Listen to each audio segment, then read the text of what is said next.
नमस्कार दोस्तों, मैं एस्ट्रोलॉजर सचिन आपका स्वागत और अभिनंदन करता हूं अपने इस विशेष चैनल पर। हम बात करने वाले हैं 1 अप्रैल से 7 अप्रैल तक के साप्ताहिक राशिफल की। यह जानकारी चंद्र राशि और नाम राशि पर आधारित होगी।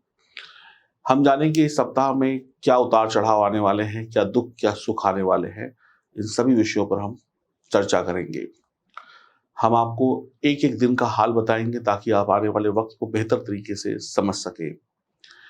आइए शुभारंभ करते हैं। आपका जन्मदिन है, शादी की सालगिरह है सप्ताह में, तो आपको ढेरों-ढेरों शुभकामनाएँ। और आप लोग अगर चैनल में नए हैं तो इस चैनल को सब्सक्राइब करें, बेल आइकन के बटन को दबाएं, फेसबुक और इंस्टाग्राम पर हमें फॉलो करें। अब हम बात करते हैं आपकी राशि की। आप में से जो भी लोग इस लाजवंत रत्न को खरीदना चाहते हैं, अपने जीवन में कुछ परिवर्तन चाहते हैं, वो लोग इस लाजवंत रत्न को खरीद कर अपना सौभाग्य चमका सकते हैं। इसका कोड है L8 और 1800 रुपए इसकी कीमत है और ये डिस्काउंट में आपको दिया जा रहा है। अभी मंगाइए, अभी पहनिए और अब आपकी राशि को हम राशि का राशिफल शुभारंभ करते हैं। अप्रैल के महीने का पहले सप्ताह की बात करते हैं। आपकी राशि कुंभ राशि। सप्ताह की शुरुआत में आप अपने ऋणों का भुगतान करने के प्रयास करेंगे, पुराने कर्जे उतारने की कोशिश करेंगे, कमाई ठीक होगी। शत्रुओं के साथ विवादों को निपटाने और रोग की रोकथाम के लिए आप एहतियाती कदम उठाएंगे। यात्राओं पर जाने से आपके खर्चों में बढ़ोतरी हो सकती है। सप्ताह के मध्य की अवधि में आपके दाम्पत्य जीवन के लिए सुखद बना हुआ है। इस समय में आप अपने वैवाहिक जीवन का आनंद का अनुभव करेंगे। आप अपने मित्र या व्यापारिक साझेदार के साथ दीर्घकालीन सहयोग में शामिल होने की योजना बना सकते हैं। इस संबंध में निर्णय लेने के लिए यह सही समय है। व्यापार के लिए बहुत अच्छा समय है, व्यापार को आगे बढ़ाने के लिए बहुत अच्छा समय है। सप्ताह का अंतिम भाग आपके सुख, स्वास्थ्य और कार्य सिद्धि के लिए अनुकूल नहीं है। कार्यों में कुछ रुकावटें आ सकती हैं जिसकी वजह से थोड़ा सा मूड खराब हो सकता है। निराशा से बचाव के लिए बेहतर यही होगा कि जल्दबाजी में कोई भी महत्वपूर्ण फैसला ना लें। कोई नया काम शुरू करने का समय प्रतिकूल है। अप्रैल को संपत्ति संबंधी विवाद खत्म होंगे। अप्रैल के महीने में जो भी प्रॉपर्टी संबंधी कोई विवाद है, कर्ज वर्ज है, वो सब समाप्त हो जाएगा। भाइयों से रिश्तों में सुधार आएगा। बच्चों के साथ समय को एंजॉय करेंगे। 2 और 3 तारीख को जीवन साथी का पूरा साथ और सहयोग मिलेगा। समाज में आपका दबदबा और रुतबा कायम रहेगा। ननद भाभी के रिश्तों में गहराई होगी। परिवार के सदस्यों से परस्पर प्रेम भाव भी बढ़ेगा। 4 और 6 अप्रैल तक समय निराशा और कष्ट का है। 4 और 6 तारीख का समय थोड़ा-सा दिक्कत भरा हो सकता है। कोई ऐसी घटना हो सकती है जिससे आपका मूड ऑफ हो जाए। किसी महिला मित्र की मदद से आप उलझन और संकट में पड़ सकते हैं। पेट से संबंधित बीमारी परेशान कर सकती है। खान-पान और दिनचर्या को व्यवस्थित रखें। 7 तारीख को नए साझेदारी, गठबंधन, अनुबंधन के योग जो सोचा हुआ था, काम समय पर पूरा हो जाएगा और नए अवसर आपकी प्रतीक्षा कर रहे हैं। लेकिन कुछ कामों में आपको बहुत मेहनत करनी पड़ सकती है। नए काम तभी शुरू करें जब आप पूर्ण रूप से संतुष्ट हो जाएँ कि ये काम सही है। 1 अप्रैल की बात करें तो आपका स्वास्थ्य ढीला होगा, आपको छुपे हुए शत्रुओं से सावधान रहना होगा।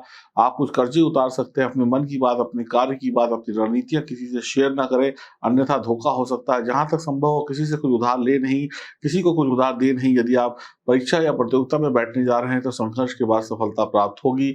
विपक्षी लोग आपको निशाना बना सकते हैं। 2 अप्रैल की बात करें कि आप परिवार के साथ पिकनिक मनाने जाएँगे। अविवाहित लोगों को मित्रों या सगे संबंधियों से विवाह के प्रस्ताव प्राप्त होंगे। यह समय प्रेमी-प्रेमिका के लिए नए प्रेम संबंध के लिए काम को आगे बढ़ाने के लिए अच्छा है। आप अपने मित्र जीवन साथी को कोई उपहार दे सकते हैं। स्वास्थ्य के प्रति समुचित ध्यान रखें, अन्यथा किसी गुप्त रोग या मूत्र संबंधी रोग होने की समस्याएं बढ़ सकती है। कुल मिलाकर आपके लिए दिन आनंद प्राप्ति का रहेगा। सुख सुविधाएं साधन बढ़ेंगे। 3 अप्रैल की बात की जाए तो आज का दिन जीवन साथी का साथ और सहयोग प्राप्त करने के लिए उत्तम है। आपको निश्चित रूप से एक दूसरे का सहयोग मिलेगा। आज आप थोड़ा रोमांटिक मूड में हो सकते हैं। पढ़ाई लिखाई के लिए दिन अनुकूल है। व्यापारियों को नए साझेदार के साथ उन्नति प्राप्त करने के अवसर मिलेंगे। यह समय जमा पूंजी को बढ़ाने के लिए अच्छा है, परंतु सट्टे वर्ष में निवेश करने का समय शुभ नहीं है। स्वास्थ्य सामान्य रहेगा। खाने पीने के मामले में सावधान रहें। रोजाना नियमित व्यायाम करें। किसी महिला को न सताएं। महिलाओं से अच्छा व्यवहार रखें। 4 अप्रैल की बात करते हैं। अविवाहित लोगों को विवाह के प्रस्ताव प्राप्त होंगे। प्रेमी प्रेमिका को मिलने का अवसर मिलेगा। व्यापारियों को नए साझेदार या व्यापारिक प्रस्ताव की प्राप्ति होगी। कोर्ट कचहरी के मामले में शुभ परिणाम प्राप्त होंगे। जीवन साथी से आपके संबंध अच्छे रहेंगे। ससुराल पक्ष की तरफ से आपको धन प्राप्ति या आर्थिक सहायता के संकेत हैं। आपके बच्चे साहसी होंगे, विद्यार्थियों को अच्छा परिणाम मिलेगा। अधिक प्रयास करें, आपके स्वास्थ्य के प्रति भी सावधानी रखें। 5 अप्रैल की बात करें, वाहन चलाते समय, सड़क पर चलते समय, किसी भी कार्य को करते समय सावधानी रखें। धन का निवेश बहुत सोच समझ कर करें। समय शुभ नहीं है, जीवन साथी से तालमेल बिगड़ सकता है। अनावश्यक वाद विवाद से बचिए और अनावश्यक वाद विवाद से दूर रहना चाहिए, चाहे घर में हो चाहे बाहर हो। किसी अशुभ समाचार मिलने से निराशा बढ़ सकती है। प्रेम संबंधों के लिए दिन सामान्य रहेगा। 6 अप्रैल की बात करें तो आज थोड़ा-सा उदास महसूस कर सकते हैं, काम में रुकावटें आएँगी, गाड़ी वाहन सही तरीके से चलाइएगा, सट्टेबाजी में धन का निवेश सोच समझ कर करिएगा। जीवन साथी से वैचारिक मतभेद हो सकता है और आज के दिन अपने प्रेम संबंधों के लिए दिन थोड़ा-सा खट्टा रह सकता है। आपके कमर के निचले हिस्से में दर्द हो सकता है और आपको थोड़ी-सी समस्याओं का सामना करना पड़ सकता है। और 7 अप्रैल की बात करें तो आज का दिन विद्या में सफलता प्राप्ति के लिए अच्छा है। नौकरी करने वालों के लिए भी उन्नति होगी। विद्यार्थी पूरी एकाग्रता से पढ़ाई-लिखाई करेंगे और जीवन साथी से आपके संबंध मधुर रहेंगे। प्रेमी-प्रेमिका को मिलने का अवसर मिलेगा। आप आप इस समय सट्टेबाजी शेयर मार्केट में निवेश कर सकते हैं। कुल मिलाकर सभी क्षेत्रों में आपको सफलता धीमे-धीमे मिलेगी और आप आनंद की तरफ बढ़ते चले जाएँगे। खुश रहिए, प्रसन्न रहिए, आनंद में रहिए और जीवन में ऐसे ही तरक्की पाते रहिए। आपको 80% यह सप्ताह शुभ परिणाम देगा और 2 नंबर आपके लिए लकी रहेगा। तो आइए बात करते हैं अब कुछ और शानदार उपायों की। एक ज़रूरी सूचना लेकर मैं आपके सामने आया हूँ। जब भी आप कोई वीडियो देखते हैं तो उसकी वीडियो के नीचे लोग कमेंट्स में अपनी राय लिखते हैं और वहाँ पर आपको लिखा हुआ कई बार दिखाई पड़ेगा कि ये फला-फला नंबर है, इस फला-फला नंबर पर फ़ोन करिए, अपनी समस्याओं का हल पाइए। आप में से कुछ भोले-भाले लोग इन नंबरों पे फ़ोन करके अपना पैसा फँसा लेते हैं और मुसीबत मोल ले लेते हैं। तो इन नंबरों पे फ़ोन मत करिए, ये नंबर स्पैम है, ये लोग आपको पागल बनाने के लिए अपना नंबर डालते हैं। हम इसकी रिपोर्ट भी यूट्यूब से करते हैं, इन नंबरों को, इन कमेंट्स को डिलीट भी करते हैं, लेकिन ये लोग इतने चालाक हैं कि बार-बार ये नंबर डालते रहते हैं अलग-अलग नामों से। तो कमेंट बॉक्स में दिए गए नंबरों पे संपर्क नहीं करें। ये जो स्क्रीन पर नंबर दिखाई पड़ रहे हैं, इन्हीं नंबरों पे फ़ोन करें, मैसेज करें, व्हाट्सएप करें। ये 2 नंबर हैं हमारी कंपनी के 2 नंबर हैं, एस्ट्रो इनवाइट चैनल के 2 नंबर हैं। इसके अलावा किसी भी नंबर पर, किसी भी अकाउंट में आपको पैसा देने की आवश्यकता नहीं है, जब तक इन नंबरों पे बात ना हो जाए, इन नंबरों से आपको कोई मैसेज ना आए आपके व्हाट्सएप या आपके मैसेज बॉक्स में।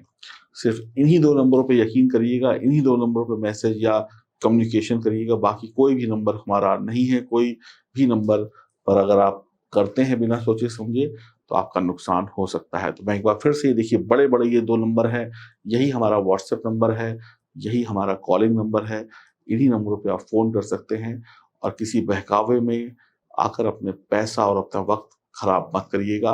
विशेष सावधानी रखिएगा क्योंकि कुछ लोग आपके पैसे पर तो नज़र बना के बैठे ही बैठे हैं और गलत सलाह देकर आपकी किस्मत भी बिगाड़ सकते हैं।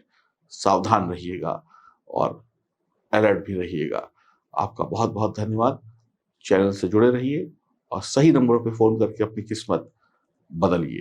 पूरा राशिफल आपने सुन लिया, समझ लिया। अब हम बात करते हैं उपायों की। हनुमान जी के पास वो शक्ति है जिससे हमारे सभी कष्ट दूर हो सकते हैं। हनुमान जी राम के भक्त हैं, तो हम हनुमान जी को प्रसन्न करने के लिए हनुमान जी को चोला चढ़ाएँगे। देखिए, चोले में बहुत सारी सामग्रियाँ होती हैं, लेकिन आप कुछ सामग्रियों के साथ भी चोला चढ़ा सकते हैं, जैसे हनुमान जी के वस्त्र, जनेऊ, चांदी का बरक, चमेली का तेल और सिंदूर और कोई मिठाई और कुछ पुष्प और या जय श्री राम का एक झंडा भी ले सकते हैं। इतना भी अगर आप हनुमान जी को अर्पित करते हैं, तो आपके कष्ट मिटेंगे हनुमान जी की कृपा से इस सप्ताह में। हनुमान जयंती का भी समय है।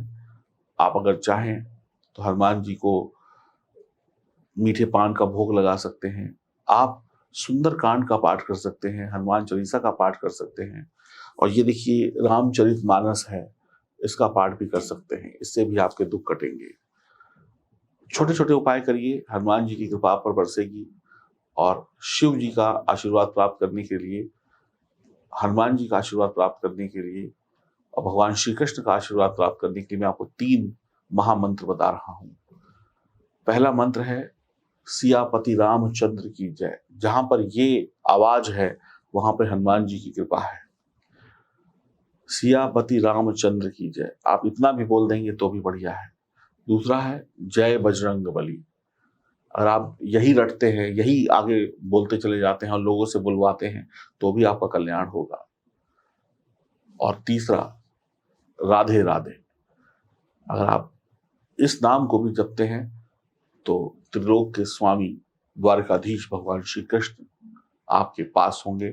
और रामचरितमानस सुंदरकांड का पाठ पढ़ने से भी आपका कल्याण हो सकता है। नहीं तो इन 3 लाइनें जो मैंने आपको बोली, ये स्मरण करते रहिए पूरे सप्ताह में, सुबह शाम जब वक्त मिले, आपको कोई कष्ट छू नहीं पाएगा। अगर आप अपनी जन्म कुंडली बनवाना चाहते हैं तो दिए गए नंबरों पर संपर्क करें, क्योंकि जन्म कुंडली बनवाने के बाद ही आपको पता चलेगा कि इस जीवन में आप क्या करने आए हो और आपको क्या करना चाहिए। नमस्कार।